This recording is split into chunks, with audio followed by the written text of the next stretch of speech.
আল্লাহ যেটাকে হারাম করেছে সেটাকে তিনারা কেমনে জায়েজ করে আমার কিন্তু বুঝে আসে না। যদি আপনাদের বুঝে আসে তাহলে উত্তর দেয়া যাবেন।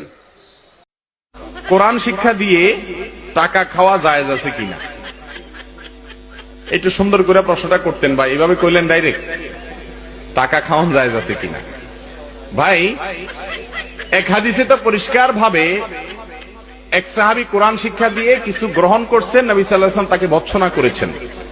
এই জন্য কোরআন শিক্ষা দিয়ে টাকা পয়সা নেওয়া, লেনদেন করা, এটা মূল বিধান হলো না জায়েজ।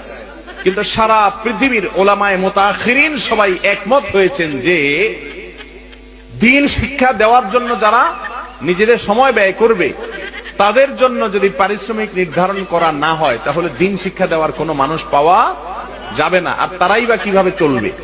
এই জন্য তাদের প্রয়োজন অনুযায়ী তারা চাইলে পারিশ্রমিক নিতে পারবে।